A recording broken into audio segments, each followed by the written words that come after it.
learn about another voice and culture of Taiwan with We Love Hakka. 现在就让我们一起加入客家风情，大家来讲客家吧。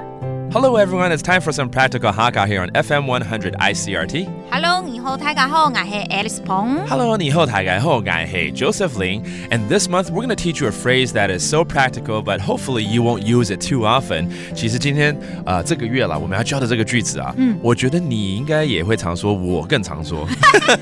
什么句子啊？因为我觉得大家都会有可能赶不及一些事情啦，或迟到，可能会用到啦哈。来不及了啦。对，尽量不要去用到，但是还是很实用。就是来不及了。I'm late. It's too late. Something is over. Something I'm missing out on. Okay, it's over. 这个来不及怎么说？夫唔差的。夫唔差的。Okay, that's how you say I'm late. It's late. Okay, 夫唔差的。那今天呢，我们就教比较简单基本的哦，比如说早上起来可能睡过头啦，对不对？然后要迟到了，不管是上课、上学、上班，到底几点了？对 ，Okay. So let's teach you some vocabulary associated with scenarios when you're late. First of all, you're going to ask, what time is it, right? 几点一定会问的。几多点？几多点 ，Okay. 几多点 That means what time is it right now? 海陆腔。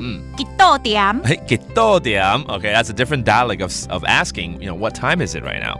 然后呢，很多时候迟到啊，可能是因为前一天晚上太晚睡啦，太嗨了，或者是太累啦，这一天就睡过头了。I slept late. How do you say that? 睡过方。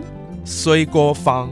睡 means sleep. 过方 means over. I slept late. 所以最基本的说法，这个来不及了，一定是迟到嘛，对。慢到。很慢哦。对呀，就是慢到了，就是迟到了。Oh, really? Is that how you say it in Hakka? Okay, when you want to say just the word late, it actually literally means I got there slowly. Okay, I got there late. Okay, 慢到 OK, 那我们来造个句好了哈，就是用来不及了在里面。来不及了，上班迟到，这早上7、8点的时候常听到的一句话。好，来不及了，上班迟到。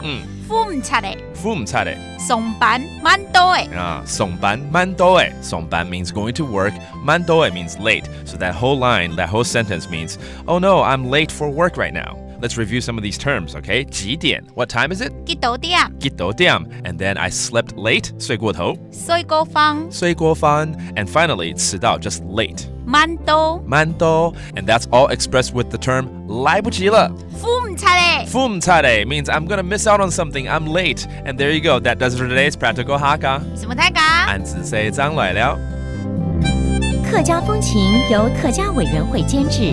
We Love Hakka has been brought to you by the Hakka Affairs Council.